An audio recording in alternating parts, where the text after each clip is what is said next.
বিশ্বাস করুন রাজা মশাই, আমি কোনো ডিম চুরি করিনি। বুঝেছি, তুই এমনিতে সারস পাখির ডিমগুলো ফিরিয়ে দিবি না। এখন আমাকে কঠিন পথ বেছে নিতে হবে। কে কোথায় আছিস? কাককে গাছের সাথে বেঁধে ফেল। আমি কোনো ডিমের খবরই জানি না। আমি ডিম নেইনি রাজা মশাই, আমাকে দয়া করে ছেড়ে দিন। তার ব্যবস্থা আমার কাছে আছে। বাজ পাখি, একে ইচ্ছে মতো শাস্তি দাও। যতক্ষণ পর্যন্ত সে শিকার না করে ততক্ষণ পর্যন্ত তাকে শাস্তি দিতে থাকবে।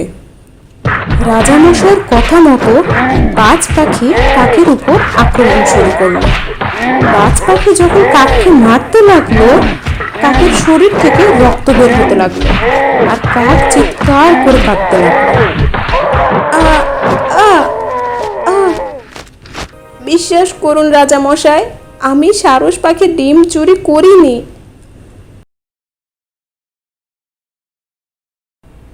এক জঙ্গলে বাস করত এক সারস পাখি। সারস পাখির বাসার ঠিক সামনেই বাস করত একটি কাক। কাকের সঙ্গে সারস পাখির সম্পর্ক মোটেও ভালো ছিল না। সব সময় কিছু না কিছু নিয়ে তাদের মধ্যে ঝামেলা লেগেই থাকতো। সারস পাখি একদিন 2টি ডিম দিল। একদিন সারস পাখি জঙ্গলের দিকে গেল খাবার সংগ্রহ করতে।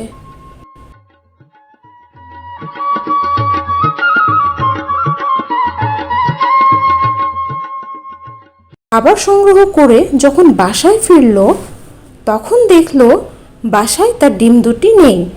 ডিম না পেয়ে সারস পাখি ভীষণ মন খারাপ হয়ে গেল আর এদিক ওদিক পাগলের মতো খুঁজে বেড়াতে লাগলো। ডিম না পেয়ে সারস পাখি বাসায় ফেরত আসলো। আমার ডিম কে চুরি করে নিয়ে গেল? আর কিছুদিন পরেই আমার বাচ্চা ফুটতো। কে ডিম চুরি করেছে আমি বুঝতে পেরেছি। আমার তো শত্রু একটাই, ওই কাক।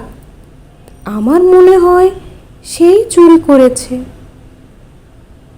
আমার সাথে না পেরে আমার ডিম 2টি চুরি করে নিয়ে গেছে।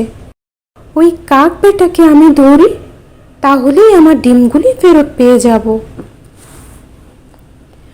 তারপর সারস পাখি কাকের বাসায় গেল আর কাকের নাম ধরে ডাকতে লাগলো। কাক, ও কাক, বাইরে আয়। হিংসুটে কোথাকার, তাড়াতাড়ি বাইরে আয়। সারস পাখির আওয়াজ শুনে কাক বাইরে এলো। কি হয়েছে? এভাবে ষাঁড়ের মতো চেঁচাচ্ছ কেন? বুঝতে পারছিস না নাকি বুঝিও না বোঝার ভান করে আছিস? তুই আমার ডিম চুরি করেছিস। তুই আমার ডিম ফেরত দে, তা না হলে খারাপ হয়ে যাবে। কি? তোমার ডিম আমি চুরি করে কি করব? আমি তোমার ডিম চুরি করিনি। মিথ্যেবাদী! তুই একটা মিথ্যেবাদী কাক। আমি যখন ডিম রেখে বাইরে গিয়েছিলাম, সেই ফাঁকে তুই ডিম চুরি করে নিয়ে গেছিস। এখন আমার ডিমগুলো ফেরত দিয়ে দে। বিশ্বাস করো, আমি তোমার ডিম চুরি করিনি আর তোমার ডিমের কোনো খবরও আমি জানি না। বুঝতে পেরেছি, তুই আমার ডিম ফেরত দিবি না। আমি এখন বনের রাজার কাছে তোর নামে নালিশ দিব। দেখি তুই আমার ডিমগুলি ফেরত না দিয়ে কিভাবে থাকিস। এ কথা বলে সারস পাখি চলে গেল বনের রাজার কাছে নালিশ দেওয়ার জন্য। সারস পাখি বনের রাজা সিংহের গুহায় কাছে এসে ডাকতে লাগলো, রাজা মশাই, রাজা মশাই, বাড়িতে আছেন? একটু দয়া করে বাইরে আসেন। সারস পাখির আওয়াজ শুনে সিংহ মশাই বাইরে এলো। কি সারস বোন, এভাবে ডাকছো কেন? রাজা মশাই, আপনি আমার একটা বিচার করে দেন। আমি নিরুপায় হয়ে আপনার কাছে এসেছি। আচ্ছা ঠিক আছে, বলো শুনি। রাজা মশাই, আমার ডিম রেখে আমি বাইরে খাবার আনতে গিয়েছিলাম। বাসায় এসে দেখি 2টো ডিম নেই। এই কাজটা করেছে আমার সামনে থাকা কালো কাক। এর একটা বিহিত করে দেন রাজা মশাই। তুই কিভাবে বুঝলি তোর ডিম ওই কালো কাকি চুরি করেছে? আমি 100 ভাগ নিশ্চিত কাজটা ওই কালো কাকি করেছে, কেননা ওই কাকের সাথে আমার প্রায় ঝগড়া লেগে থাকতো। কালকেও আমার ঝগড়া হয়েছিল। আমার সাথে না পেরে সে আমার ডিমগুলো চুরি করে নিয়ে গেছে। আপনি আমার ডিমগুলো ফেরত আনার ব্যবস্থা করে দেন রাজা মশাই। কিছুদিন পর ওই ডিমগুলো থেকে বাচ্চা বের হবে। আপনি কিছু একটা করেন রাজা মশাই। বুঝেছি। আচ্ছা, দেখি কি করা যায়। আর কাককে এখানে ডেকে নিয়ে আসো। আজ এখানেই ওর বিচার হবে। আচ্ছা ঠিক আছে রাজা মশাই, আমি এক্ষুনি যাচ্ছি। তোতা পাখি সিংহের কথা শুনে কাককে ডাকতে চলে গেল। কাক, এই কাক, জলদি বাইরে আসো, রাজা মশাই তোমাকে তলব করেছে। তোতা পাখির কথা শুনে কাক বাইরে আসে। ও তোতা পাখি যে, আমার বাসায় কি হয়েছে? এভাবে ডাকাডাকি করছো কেন? তোমাকে রাজা মশাই তলব করেছে। তুমি নাকি সারস পাখির ডিম চুরি করেছো। কি বলছো তুমি? সারস রাজা মশাইয়ের কাছে বিচার দিয়েছে? বিশ্বাস করো, আমি সারসের কোনো ডিম চুরি করিনি। সেটা তো রাজা মশাইয়ের কাছে গেলেই বোঝা যাবে। এখন তুমি আমার সাথে চলো। তোতা পাখি ও কাক রাজা মশাইয়ের কাছে রওনা দিল।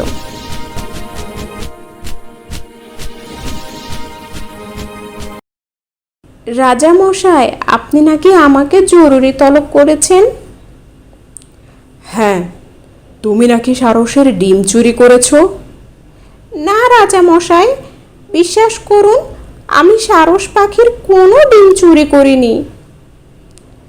রাজা মশাই, সে মিথ্যে কথা বলছে। এই কাকেই আমার ডিমগুলি চুরি করেছে। আমি যখন খাবার খুঁজতে বাইরে গিয়েছিলাম, সেই ফাঁকে এই ডিমগুলো চুরি করেছে। রাজা মশাই, কাককে বলুন আমার ডিমগুলো যেন ফিরিয়ে দেয়। কাক, তোমাকে ভালোই ভালো বলছি, সারস পাখির ডিমগুলো ফিরিয়ে দাও। বিশ্বাস করুন রাজা মশাই, আমি কোনো ডিম চুরি করিনি। বুঝেছি, তুই এমনিতে সারস পাখির ডিমগুলো ফিরিয়ে দিবি না। এখন আমাকে কঠিন পথ বেছে নিতে হবে। কে কোথায় আছিস? কাককে গাছের সাথে বেঁধে ফেল। যেমনই বলা তেমনই পাখিরা এসে কাককে গাছের সাথে বেঁধে ফেলল। কাক, এখনো ভালো ভালোই বলছি, তুমি সারস পাখির ডিমগুলো ফিরিয়ে দাও। বিশ্বাস করুন, আমি কোনো ডিমের খবরই জানি না। আমি ডিম নেইনি রাজা মশাই, আমাকে দয়া করে ছেড়ে দিন। বুঝেছি, তুমি এইভাবে দিবে না। কিভাবে আদায় করে নিতে হয় তার ব্যবস্থা আমার কাছে আছে। বাজ পাখি, একে ইচ্ছে মতো শাস্তি দাও। যতক্ষণ পর্যন্ত সে স্বীকার না করে ততক্ষণ পর্যন্ত তাকে শাস্তি দিতে থাকবে। ঠিক আছে হুজুর। রাজামশাইয়ের কথা মতো বাজ পাখি কাকের উপর আক্রমণ শুরু করলো। বাজ পাখি যখন কাককে মারতে লাগলো, কাকের শরীর থেকে রক্ত বের হতে লাগলো আর কাক চিৎকার করে কাঁদতে লাগলো। বিশ্বাস করুন রাজামশাই, আমি সারস পাখির ডিম চুরি করিনি। কোনো ডিমের খবরই আমি জানি না। আমাকে ছেড়ে দিন রাজামশাই, আমি নির্দোষ, আমাকে ছেড়ে দিন। ডিমগুলো কোথায় লুকিয়ে রেখেছো তাড়াতাড়ি বলে দাও আমাকে, তা না হলে শাস্তি আরও দ্বিগুণ হবে। বিশ্বাস করুন রাজামশাই, আমি কিচ্ছু জানি না, আমাকে ছেড়ে দিন, দোহাই লাগে আমাকে ছেড়ে দিন। বাজ পাখি, যতক্ষণ পর্যন্ত সে স্বীকার না করে ততক্ষণ পর্যন্ত শাস্তি চালিয়ে যাবে। ও মা, আর সহ্য করতে পারছি না, আমাকে ছেড়ে দিন, আমাকে ছেড়ে দিন। কাকের কথা কেউ বিশ্বাস করল না। বাজ পাখি ঠুকরে ঠুকরে আক্রমণ করেই চলল। বেচারা কাক অত্যাচার সহ্য করতে না পেরে একসময় নিস্তেজ হয়ে গেল। আর সিংহ বলল, তোমরা এখন যে যার বাড়ি ফিরে যাও, কিন্তু কাককে এখান থেকে কেউ মুক্ত করবে না। যতক্ষণ পর্যন্ত সারসের ডিম কোথায় রেখেছে না বলবে, ততক্ষণ পর্যন্ত এখানেই বাধা থাকবে। সিংহ মশাইয়ের কথা শুনে সমস্ত পাখি কাককে বাধা অবস্থায় রেখে যে যার মতো চলে যায়। সারস পাখি মন খারাপ করে বাসায় ফিরে আসে। সকালবেলায় সারসের বাসার সামনে দিয়ে টুনটুনি পাখি উড়ে যাচ্ছিল। টুনটুনি পাখির চোখ হঠাৎ মাটিতে পড়ল। দেখল সারস পাখির বাসার নিচে তার ডিম পড়ে রয়েছে। তা দেখে টুনটুনি পাখি সারস পাখির বাসায় গেল। সারস বোন, তোমার বাসার নিচে তোমার দুটো ডিম দেখতে পেলাম। কি বলছো? আমার ডিম নিচে নিচে গেল কিভাবে? তুমি ভুল দেখোনি তো? না না, স্পষ্ট দেখলাম নিচের ঝোপে তোমার ডিম পড়ে আছে। চলো চলো দেখি তো। সারস ও টুনটুনি সোজা ঝোপঝাড়ের কাছে গেল। ডিম দেখে তো সারস অবাক। হ্যাঁ টুনটুনি, তুমি সত্যিই বলেছ, এই তো আমার ডিমগুলো। কিন্তু এখানে আমার ডিম আসলো কিভাবে? মনে হয় ঝড়ো বাতাসে ডিমগুলো পড়ে গিয়েছে। হ্যাঁ তাই তো, আমি যখন খাবার আনতে গিয়েছিলাম তখন তো ঝড়ো বাতাস হচ্ছিল, তখন মনে হয় ডিমগুলো পড়ে গিয়েছে। হ্যাঁ তাই হবে, কিন্তু তোমার ডিম চুরির দায়ে কাক বেচারা অত্যাচারিত হলো। হ্যাঁ টুনি পাখি, আমি না বুঝে ভুল করে ফেলেছি। কাক ভাইয়ের উপর আমার দোষ দেওয়া ঠিক হয়নি। একদিন কাকের সাথে আমার খুব ঝগড়া লেগেছিল, আর আমি মনে করেছিলাম সে শয়তানি করে আমার ডিম চুরি করেছে। এটা আমার ঠিক হয়নি। হ্যাঁ সারস, অনেক সময় আমরা না বুঝে অন্যের উপর দোষ চাপিয়ে দিই। না বুঝে অন্যের উপর দোষ চাপানো ঠিক নয়। এখন কাকের কাছে তোমার ক্ষমা চাওয়া উচিত। হ্যাঁ হ্যাঁ, আমি কাক ভাইয়ের কাছে ক্ষমা চাইব। চলো টুনটুনি, আমরা কাক ভাইয়ের কাছে যাই। এ কথা বলে সারস ও টুনটুনি কাকের কাছে যেতে লাগলো ক্ষমা চাওয়ার জন্য।